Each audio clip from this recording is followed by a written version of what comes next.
இந்த over thinking பற்றி நம்ம ஏற்கனவே நிறைய வீடியோஸ் பண்ணியிருக்கோங்க. ஆனாலும் இன்னும் கூட நிறைய பேர் அவங்களுக்கு ஓவர் திங்கிங் பிரச்சனை இருக்கிறதாகவும் அதுலேருந்து வெளிலவே வர முடியல அப்படின்ற மாதிரியும் நிறைய பேர் கமெண்ட் பண்ணுறாங்க. ஸோ அதை ஹெல்ப் பண்ணணும் அப்படின்றதுக்காக தான் இந்த ஒரு காணொலி. Hello friends, welcome to psychology இன் தமிழ். நான் டாக்டர் ஜிதேந்திரா. ஸோ இந்த ஓவர் திங்கிங் எப்படி இருக்கும் அப்படின்றது ஒரு சின்ன கிளான்ஸில் பார்த்தோம் அப்படின்னா, ஒரு காலேஜை சூஸ் பண்ணணும்னு நினைக்கிறீங்க, கிட்டத்தட்ட சூஸ் பண்ணிட்டீங்க. ஆனால் தூங்க போகிறதுக்கு முன்னாடிலேருந்து, தூங்கிட்டு இருக்கும் போதுலேருந்து, காலைல எழுந்ததுலேருந்து எப்போ பார்த்தாலும் நான் சரியான முடிவை தான் எடுத்திருக்கேனா அப்படின்ற யோசனை வந்துக்கிட்டே இருக்குது. என்னைக்கு போய் ஃபீஸை கட்டணும்னு நினைக்கிற அன்னைக்கு நான் நிஜமாவே சரியான முடிவு தான் எடுத்திருக்கேனா, இன்னும் ஒரு 10 நாள் யோசிச்சுட்டு எடுப்போம் அப்படின்ட்டு அது கேன்சல் பண்ணுறது. இதனால அந்த காலேஜில் நமக்கு வாய்ப்பு கிடைக்காம வேற ஒரு காலேஜ் கிடைக்குது. அந்த காலேஜுக்கு அப்ளை பண்ணலான்னு போகும்போது அந்த பழைய காலேஜே நல்லா இருந்திருக்கும் போல இருக்கு அப்படின்னு யோசிக்கிறது. இப்போ அந்த பழைய காலேஜுக்கு போனால் உங்களுக்கு கொடுத்த டைம் முடிஞ்சு போச்சு, இதுக்கப்புறமா சேர முடியாது அப்படின்னு சொல்கிறாங்க. இப்போது அதே கூட கிழியாமல் வேணும்னு உங்கள் மனசு ஆசைப்படுது.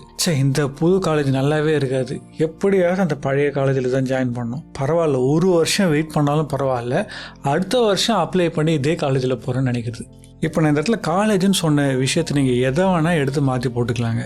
ஒரு ஃபோனை வாங்குறது, ஊருக்கு போகிறது, பார்ட்னரை சூஸ் பண்ணுறது, ஏன் காலையில் எந்த கடையில் போய் இட்லி சாப்பிட்ணுங்கிறதுலேருந்து ஆரம்பித்து எந்த விஷயத்த வேணால் நீங்கள் இதில் சப்ஸ்டியூட் பண்ணிக்கலாம். ஒரு டிப்பிக்கல் ஓவர் திங்கருடைய பிரெயின் தன்னுடைய முடிவுகளை தானே ஸ்க்ரூட்டினைஸ் பண்ணிக்கிட்டே இருக்கும். எல்லாரோட மனசும் தான் ஸ்க்ரூட்டினைஸ் பண்ணும், ஆனால் இவங்க மனசு முடிவெடுக்க விடாமல் தடுக்கும்.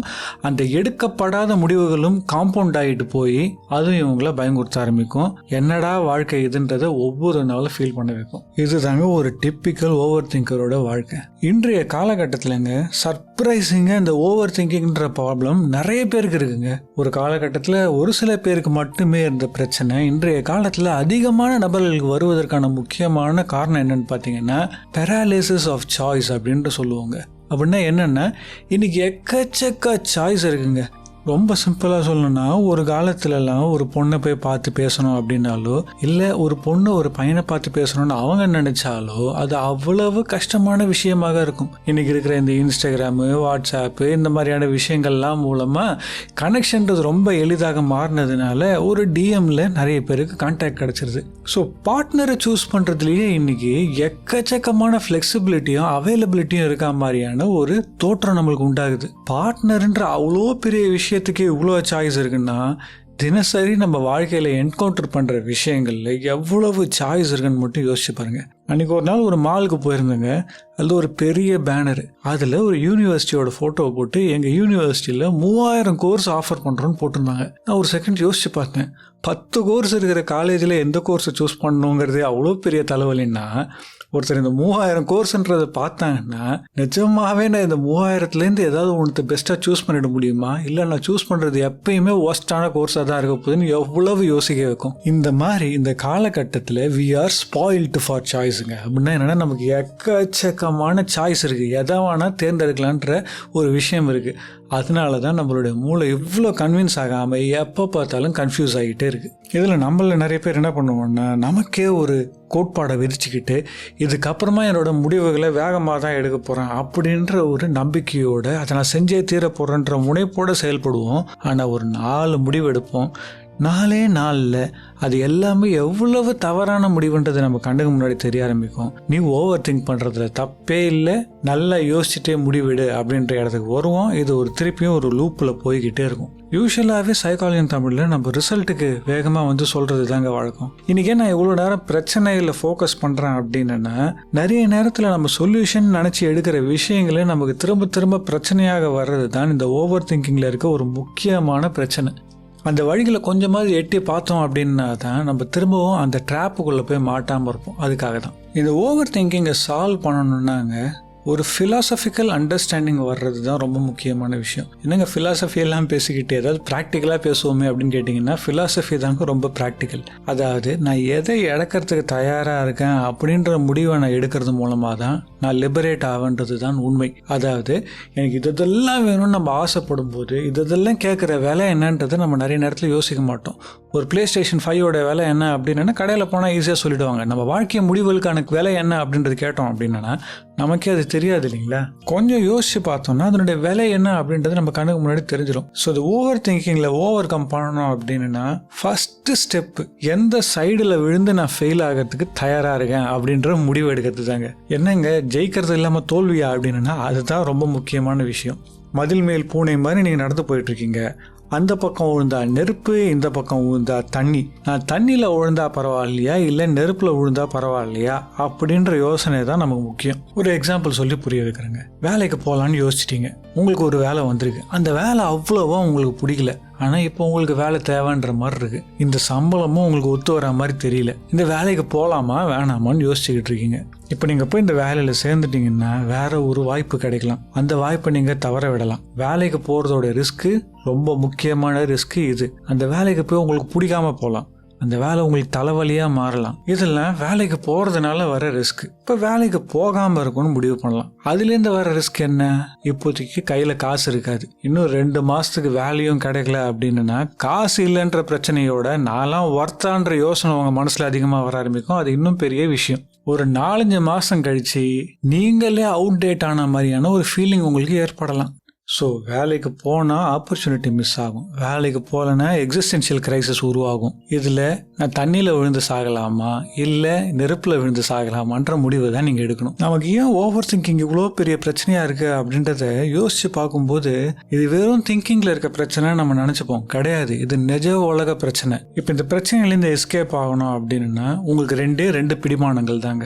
இது 2 விஷயத்தை நீங்கள் ஃபோக்கஸ் பண்ணி கிளியர் அவுட் பண்ணிட்டீங்கன்னா இந்த பிரச்சனை மட்டும் இல்லை, எந்த பிரச்சனையா இருந்தாலும் உங்களால் ஓரளவுக்கு ஈஸியாக கடந்துட முடியும். ஒன்று, இதில் எந்த விஷயம் நெகட்டிவாக நடந்தால் அந்த நெகட்டிவான விஷயம் கூட எனக்கு பரவாயில்லன்னு நீங்கள் யோசிக்கிறீங்க.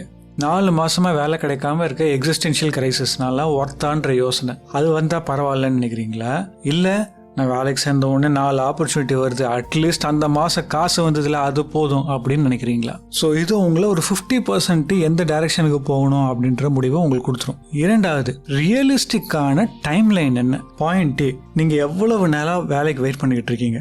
நான் ஒரு 4 மாசமா வெயிட் பண்ணிக்கிட்டு இருக்கேன். இதுதான் முதல் இன்டர்வியூ வந்திருக்கு. இந்த இன்டர்வியூவை பாஸ் பண்ணிட்டேன். வேலைக்கு சேர்றதுக்கு 5 நாள் தான் இருக்கு. அப்போ உங்களுடைய ஆக்சுவல் டர்ன் அரவுண்ட் டைம் 4 மாசம். எனக்கு ஒரு 10 நாளைக்கு ஒரு வேலை வரா மாதிரி தான் தெரியுது, ஓரளவுக்கு செலக்டும் ஆயிடுறேன் அப்படின்னா உங்களுடைய டர்ன் அரவுண்ட் டைம் 10 நாள்.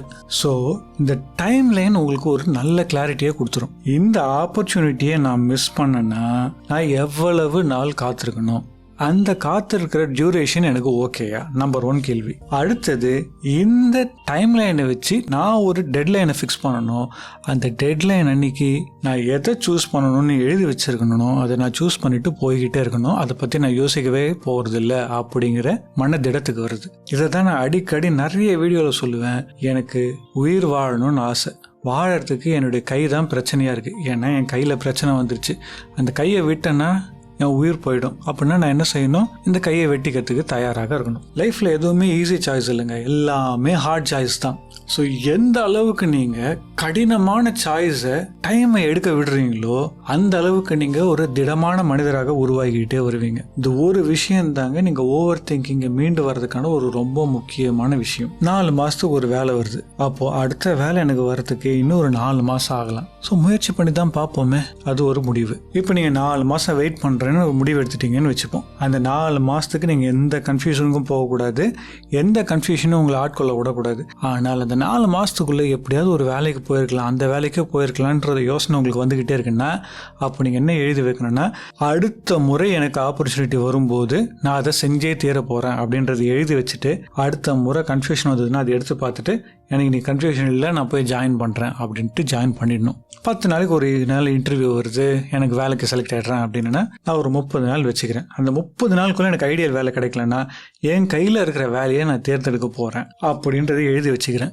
அன்றைக்கி வந்ததுன்னா அந்த வேலையை எடுத்துகிட்டு போயிட போகிறேன் இப்படின்ற முடிவை நீங்கள் எடுத்தே ஆகணும். அப்போது அந்த டைமுக்கு அப்புறமா ஒரு நல்ல ஆப்பர்ச்சுனிட்டி வந்ததுன்னா இப்படி தான் உங்களோட மைண்ட் உங்களை ட்ரிக் பண்ணும். இங்கே தான் நம்ம முன்னாடியே சைக்காலஜி தமிழில் ஒரு வீடியோவில் பேசியிருப்போம், மேக்ஸிமைசர்ஸ் விசஸ் சாட்டிஸ்ஃபைசர்ஸ் அப்படின்ற பிரச்சனை. எல்லா விஷயத்துலையும் ஐடியலான சாய்ஸை தான் எடுக்கணும், அதாவது எது பர்ஃபெக்டான சாய்ஸோ அதை தான் எடுக்கணும் அப்படின்னு நீங்கள் நினச்சிட்டிங்கன்னா அதுதான் உங்களுடைய வாழ்க்கையோடைய மிகப்பெரிய பிரச்சனையாக மாறும். இதுதான் உங்களை டெசிஷன் பேராலிசிஸ்க்கு எடுத்துகிட்டு போய் விடும். ஸோ நெக்ஸ்ட் டைம்லேருந்து இந்த டெட்லைனை ஃபிக்ஸ் பண்ணிவிட்டு அந்த டெட்லைனை எக்ஸிக்யூட் பண்ண ட்ரை பண்ணுங்கள். இதை தாண்டி நம்ம ஏற்கனவே சைக்காலஜி தமிழில் பேசியிருக்க அந்த சிஸ்டம் 1 அண்ட் சிஸ்டம் 2 திங்கிங் ரொம்ப சிம்பிளாக எதெல்லாம் சிம்பிளான விஷயமோ அதுக்கெல்லாம் யோசிக்காதீங்க. மனசில் எது முதல்ல வருது அதை செஞ்சுட்டு போயிட்டே இருங்க. எதெல்லாம் ரொம்ப முக்கியமான விஷயமோ அதுக்கு டைம் கொடுத்து பழகுங்க. ரொம்ப முக்கியமான விஷயமா ஒரு வருஷம் யோசிக்கிறது கூட தப்பு இல்லை. திருமணம் செய்யணும்னு நினைக்கிறீங்க, கரெக்டான பார்ட்னரை சூஸ் பண்ணணும்னு நினைக்கிறீங்க, சரியான பார்ட்னர் வரதுக்கு 3 வருஷம் வெயிட் பண்ணுறதும் தப்பு இல்லை. ஏன்னா அவங்க கூட நீங்கள் அடுத்த 80 வருஷம் வாழ போகிறீங்க. இதை தாண்டி பல விஷயங்களும் ஓவர் திங்கிங்க்கு ஒரு காசு தாங்க, நான் இல்லைன்னு சொல்ல மாட்டேன். அது நம்ம ஏற்கனவே இன்னும் நிறைய வீடியோஸில் அதை பற்றி பேசியிருக்கோம். நீங்கள் சைக்காலஜி தமிழுக்கு போயிட்டு ஓவர் திங்கிங் டைப் பண்ணிங்கன்னா நிறைய தலைப்புகள் வரும். நான் ஏற்கனவே சொன்ன விஷயத்தை தாண்டி ஏதாவது ஒரு விஷயம் ஹெல்ப் பண்ணுமா இந்த பிரச்சனையை சால்வ் பண்ணுறதுக்குன்னு நினச்சேன். அதற்காக தான் இந்த காணொலி. இந்த வீடியோ உங்களுக்கு யூஸ்ஃபுல்லாக இருந்திருக்குன்னு நினைக்கிறேன். அப்படி யூஸ்ஃபுல்லாக இருந்தால் லைக் பண்ணுங்கள். இது யாருக்கு யூஸ்ஃபுல்லாக இருக்குமோ உங்களுக்கு ஷேர் பண்ணுங்கள். சைக்காலஜி தமிழுக்கு சப்ஸ்கிரைப் பண்ணுங்கள். தேங்க்ஸ் ஃபார் வாட்சிங் this video and have a great time.